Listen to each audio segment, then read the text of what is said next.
In the early 16th century, Spain stood at the center of the world. Its banners flew across Europe.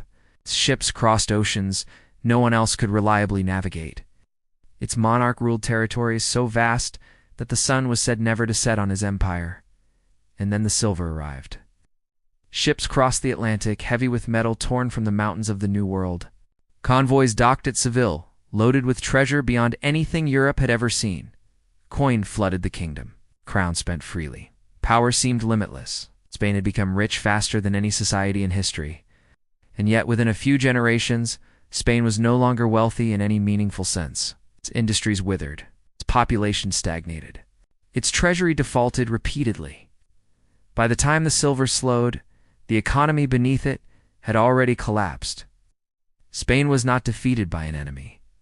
It was undone by abundance. To understand how that happened, we have to rewind to a Spain that existed before the silver, because the resource curse only works when something productive is replaced. Before empire, Spain had an economy. Medieval Spain was not backward or inert. Across Castile, Aragon, and Andalusia, agriculture supported dense populations. Wool production fed Europe's textile trade. Spanish merino sheep were prized. Workshops produced cloth, leather goods, metal tools, and ships.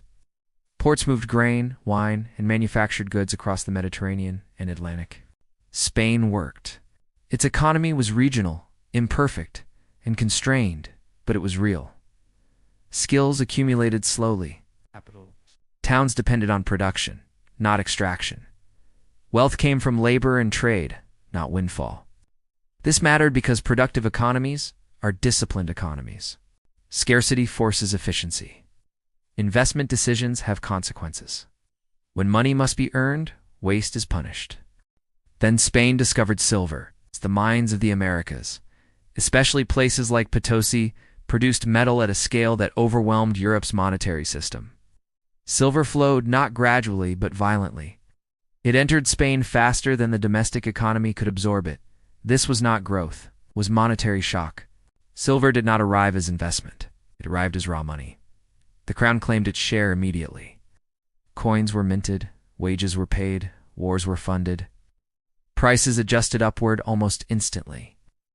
And because Spain was the gateway through which silver entered Europe, Spain absorbed the inflation first and hardest.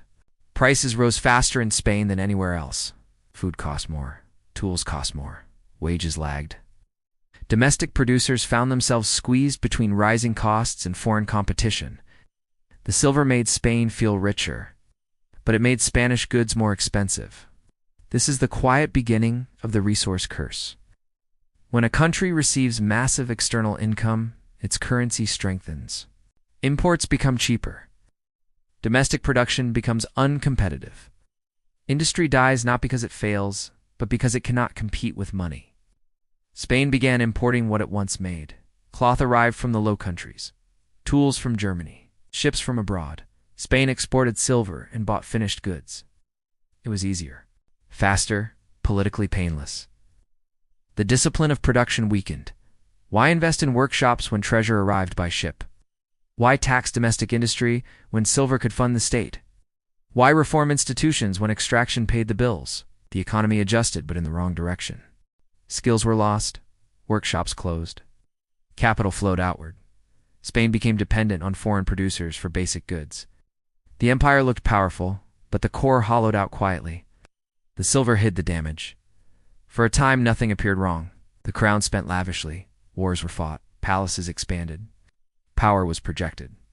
But beneath the surface, Spain was trading its future for liquidity. Money replaced work. Extraction replaced production.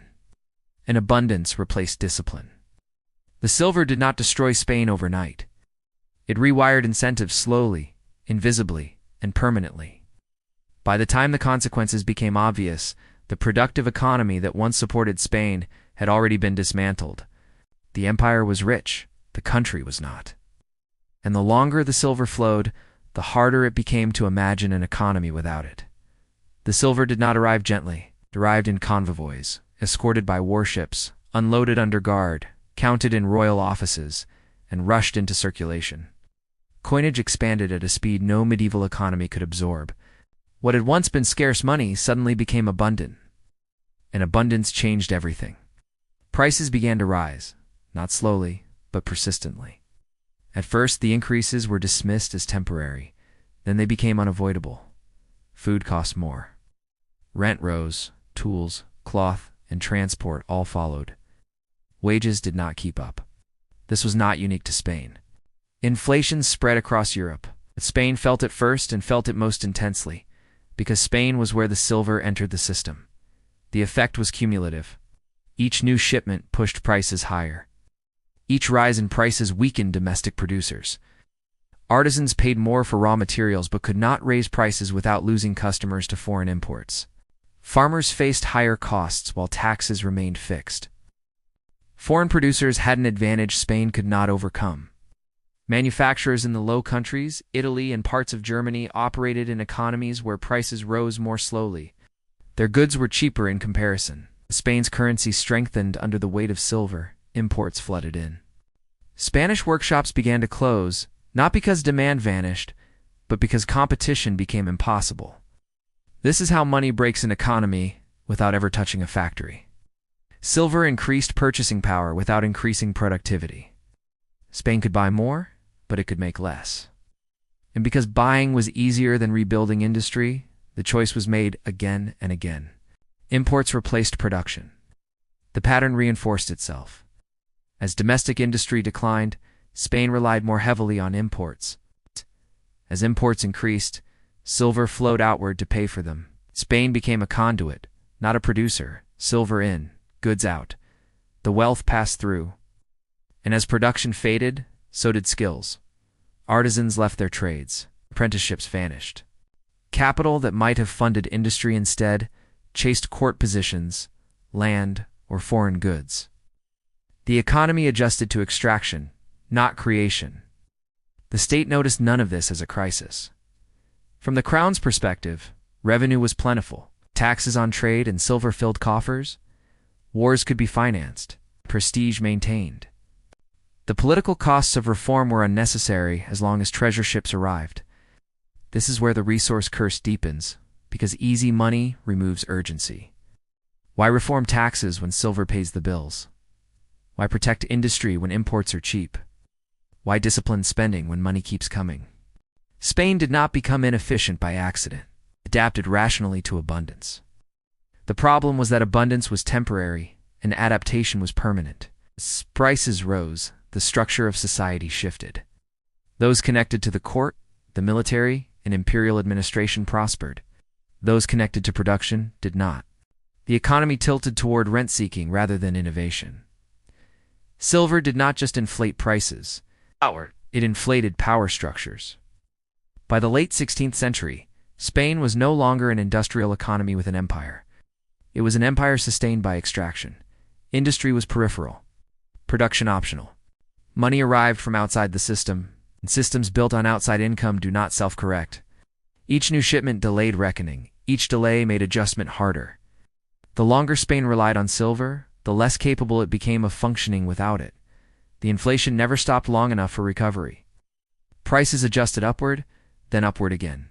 Domestic competitiveness never returned. The economy learned to live without making things. Spain was still rich on paper, but wealth that does not regenerate is not wealth. It is depletion in disguise. By the time silver inflows began to slow, Spain no longer had the industrial base to replace them. The money had already done its work.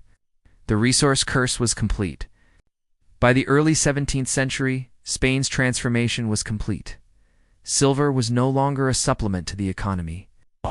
It was the economy. The crown did not respond to industrial decline with reform. It responded with adaptation the wrong kind.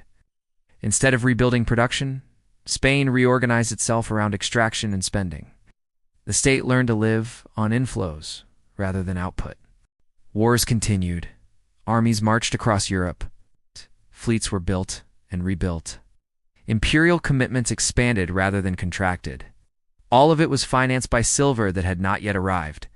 Spain began borrowing against the future. Loans were issued based on expected treasure shipments. Creditors were paid with promises tied to mines thousands of miles away. As long as silver flowed, the system survived. When shipments were delayed by storms, piracy, or war, The state lurched into crisis. Defaults followed. Spain declared bankruptcy repeatedly, not because it lacked wealth, but because its wealth was illiquid, unpredictable, and already spent.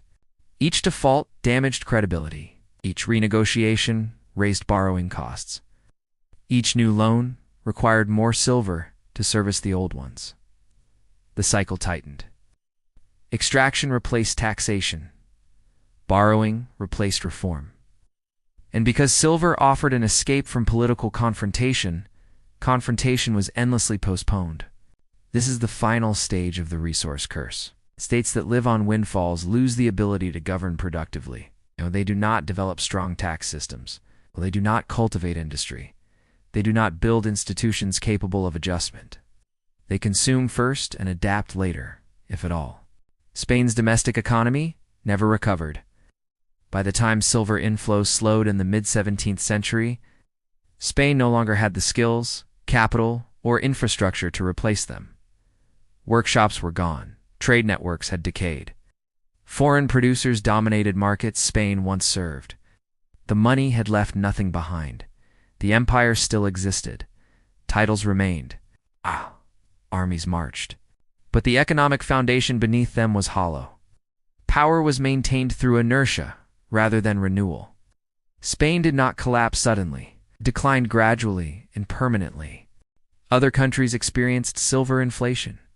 None suffered as deeply as Spain. The difference was not the metal. It was the response. Silver allowed Spain to avoid the hard work of institutional development. While other economies were forced to innovate, Spain imported. While others invested in industry, Spain spent. While others taxed, Spain extracted. Abundance removed discipline, and discipline, once lost, is difficult to rebuild. By the 18th century, Spain was no longer a leading industrial power. It was a secondary economy living in the shadow of its own past. The mines that once made it rich now served other empires. The wealth had moved on. The habits remained. Spain had become dependent on a world that no longer needed it. Spain's story was the first, but it was not the last. Oil states. Commodity booms, resource windfalls. The pattern repeats because the mechanism is universal. When money arrives without effort, effort loses value. When wealth comes from extraction, production weakens. When the state can spend without taxing, accountability fades. Resources do not guarantee prosperity. They test institutions. Spain failed that test. The silver did not make Spain powerful. It made power unnecessary. And when the silver slowed, there was nothing underneath it. This is why resource curses endure. They do not destroy economies directly. They replace them with something easier, and easier systems do not survive scarcity. Spain did not lose its empire because silver ran out. It lost it because silver taught the economy how not to work. The wealth that should have built industry instead dissolved it. The money that should have strengthened the state instead weakened it. Spain's silver did not just fund an empire, quietly dismantled the economy that sustained it. That is the original resource curse.